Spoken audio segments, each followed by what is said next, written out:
আমাদেরকে অনেকে হুমকি দিচ্ছে, এই তুমি ধানের শীষের লোকের কাছে যাবা না, ধানের শীষের কথা বলবো না, বলবে এগুলো বললে আপনারা আমাদেরকে জানাবেন, আমরা সাথে সাথে তার বিরুদ্ধে আইনি ব্যবস্থা গ্রহণ করব। সরকার খুব পরিষ্কার করে বলে গেছে, এই নির্বাচনে কেউ কাউকে হুমকি দিতে পারবে না, এই নির্বাচনে কেউ কাউকে ভয় দেখাতে পারবে না। যদি দেখায় তার বিরুদ্ধে ক্রিমিনাল অ্যাক্টে আইনের ব্যবস্থা নেওয়া হবে। সনাতনী ভাই বোন, আমাদের মুসলিম ভাই বোন সকলের মধ্যে একটা সম্প্রীতি তৈরি করে আমরা ঠাকুরগাঁও অঞ্চলকে একটা মডেল অঞ্চলে পরিণত করব।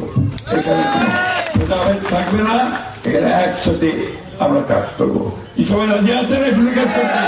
তাহলে কাজ তুলে দেখার আমাকে ওই পিছন দিকে মায়ের হাত তুলতে ভয় পাচ্ছে নাকি?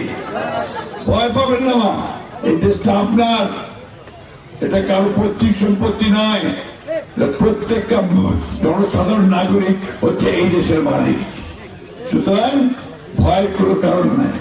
আমরা সারা জীবন লড়াই করছি, পাকিস্তানদের বিরুদ্ধে লড়াই করছে, আর আমাদের পরবর্তী সরকারগুলো যারা অন্যায় করছে জনগণের সঙ্গে তাদের বিরুদ্ধে সংগ্রাম করে লড়াই করে আমরা জয় করতে।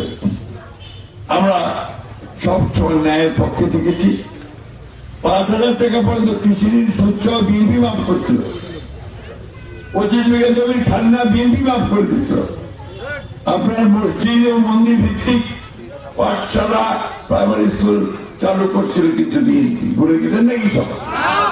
এবং এখনো মন্দিরগুলোতে কিন্তু আপনার অনুদান দেওয়া হচ্ছে, মসজিদ অনুদান দেওয়া হচ্ছে, সেটা আমরা ব্যবস্থা করেছি। রাস্তাঘাট করার জন্য এখনই আমরা কাজ শুরু করেছি, আমরা টাকা নিয়ে এসেছি, সেই টাকা দিয়ে রাস্তাঘাট শুরু হবে।